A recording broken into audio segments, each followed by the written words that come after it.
Alright, so Chopin broke piano technique into three main categories. First, the close range stuff, things like scales or trills. Second, the wide range notes within an octave, basically arpeggios. And third, anything with two or more notes at once, double notes or chords. Today, we're focusing on the second one, arpeggios. Now, arpeggios aren't just about playing fast. They're really about understanding how your hand is built and learning how to move it freely. Once you get this method down, every arpeggio will start feeling way easier, almost free. So let's jump right in. First, what is an arpeggio? The word arpeggio actually comes from a term meaning to play like a harp. Think about how a harp sounds for a second. Let me imitate it on the piano. Again. That kind of flowing, rippling sound. That's the idea. Instead of playing all the notes of a chord at the same time, you break them up. You play them one by one. That's an arpeggio. But arpeggios don't come in just one shape. Just like chords, they exist in tons of different patterns. For example, you might play the notes together like this, or spread them like this, or even in patterns like this. There are many, many forms. So, why are arpeggios difficult? Well, with scales, your fingers stay close, crossing over and under in small motions. But arpeggios require much bigger movements. You're traveling farther, and your hand has to stay organized while doing it. So this is where things get tricky. Your thumb can tense up or even pop up in the air. The most important thing here is thumb flexibility. Your thumb has to stay loose, right? If it stiffens, the whole hand tightens, you miss notes, and your arm starts hurting. So how do you actually train this? It's all about thumb half-circle exercises. Normally, you place your second finger like this, and you practice moving your thumb around it in the smooth half circle. Try it further out and further out.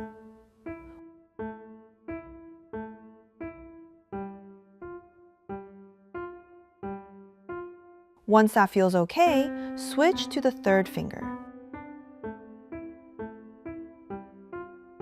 Then the fourth finger, which is a lot farther. You just keep building that flexibility. Your thumb is a short finger, so when you travel to a distant note, it must move in a little arc, a half circle, to get there smoothly. But here's the key, nothing should hurt. If your hand or wrist hurts, you're pushing the movement instead of letting it flow. In the basic arpeggio, you move like this. Upward, the thumb comes over.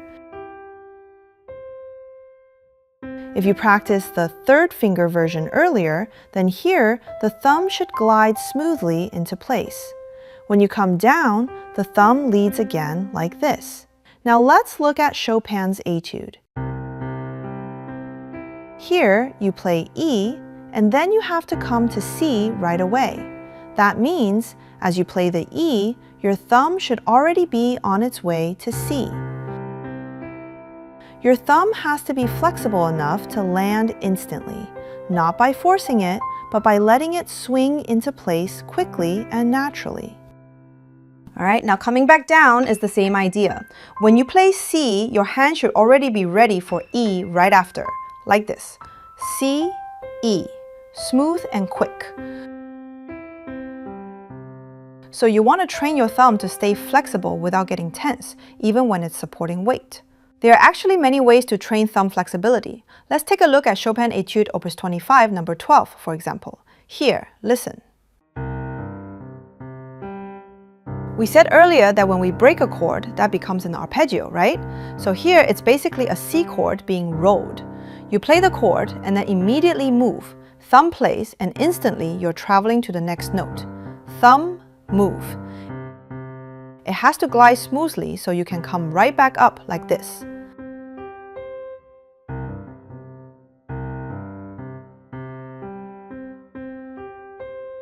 Same with the right hand. Play and move. Since this note is on the black key, you need to move even faster, like this. Light, quick slide. So the feeling is almost like the thumb is slipping inside a hand, gliding instead of lifting stiffly. Now the second reason arpeggios feel difficult is because it's not just a finger motion, it's a full hand motion. In scales, fingers cross over and under, it's compact. But in arpeggios, the whole hand travels, the range is bigger. And when that happens, many people end up lifting their shoulders or keeping the elbow stuck against the body like this. And that creates tension. You physically can't move freely like that, and the sound tightens up. So the whole upper body must move with it. Watch. Hand, arm, body. When the leap is big, sometimes even your hip lifts a little, right? If you try to play everything with the arm locked in like this, your reachable range becomes tiny. So make sure your elbow has space, not glued to your ribs, and your shoulders stay relaxed and down. This posture is super important. The body has to travel with the phrase. Alright, with that in mind, let's zoom in a little deeper now. Alright, let's look at just the hand first. When you play arpeggios, the wrist naturally shifts from side to side. Watch this.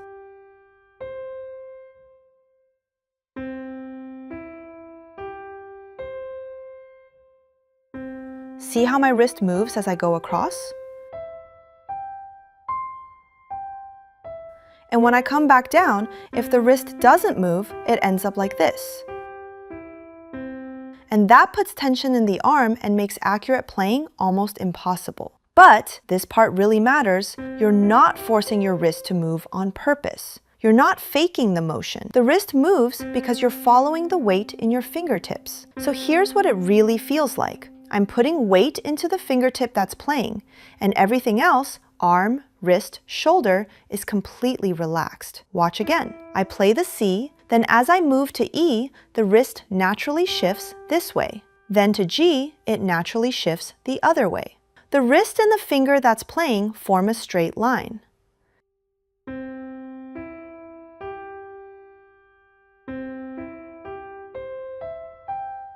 When you come downward, same idea.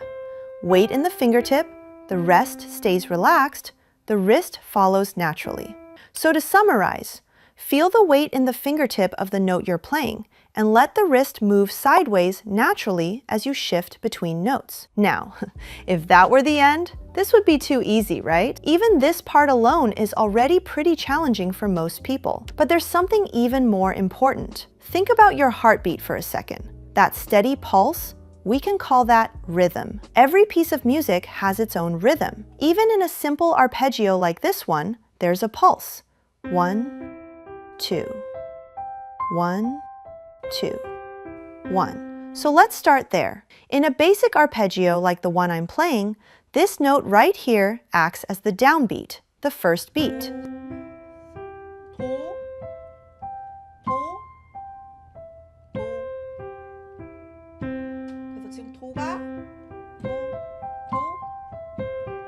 So C is the downbeat. Actually, I misspoke for a second.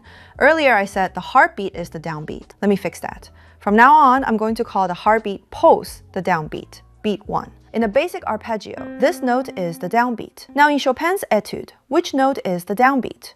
If you look at the score, this piece is in 4/4. So every time the music is grouped into 4 beats. Beat 1 is the downbeat. For example, this one is the downbeat. This one is not the downbeat. A lot of people get confused here.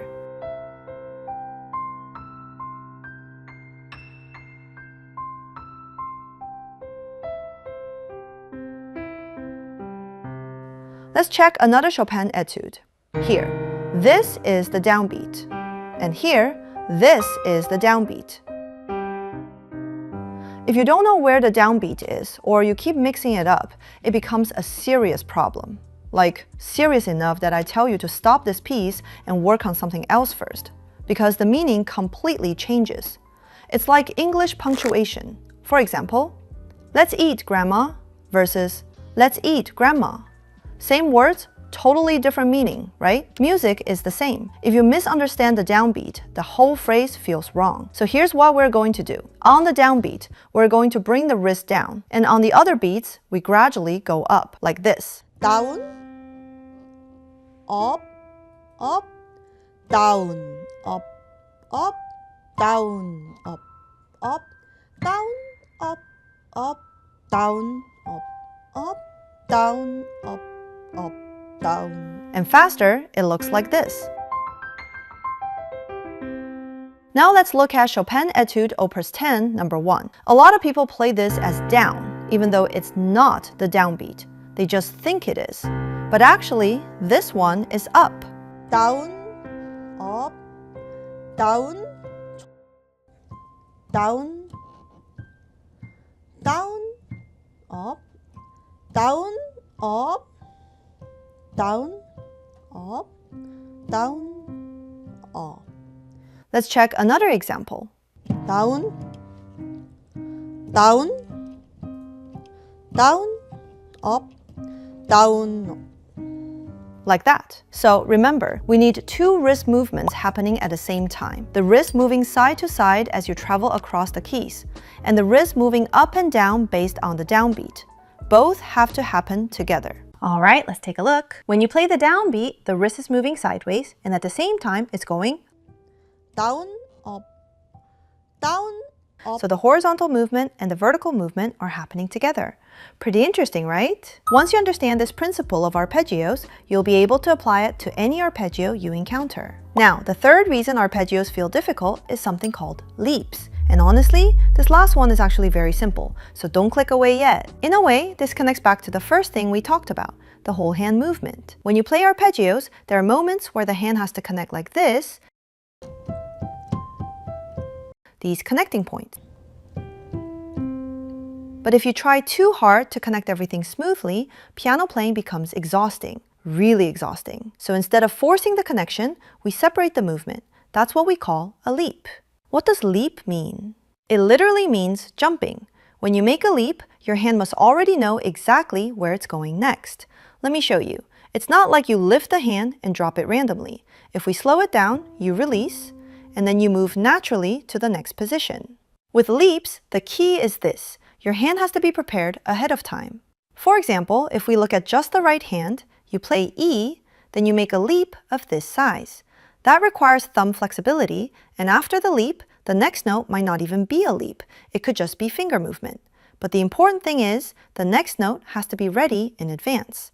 Like this. When you play E, the G should already be waiting here. So when you arrive, you can play immediately. That's why practicing preparing the next position early is so important. Chopin understood the structure of the hand better than almost any other composer.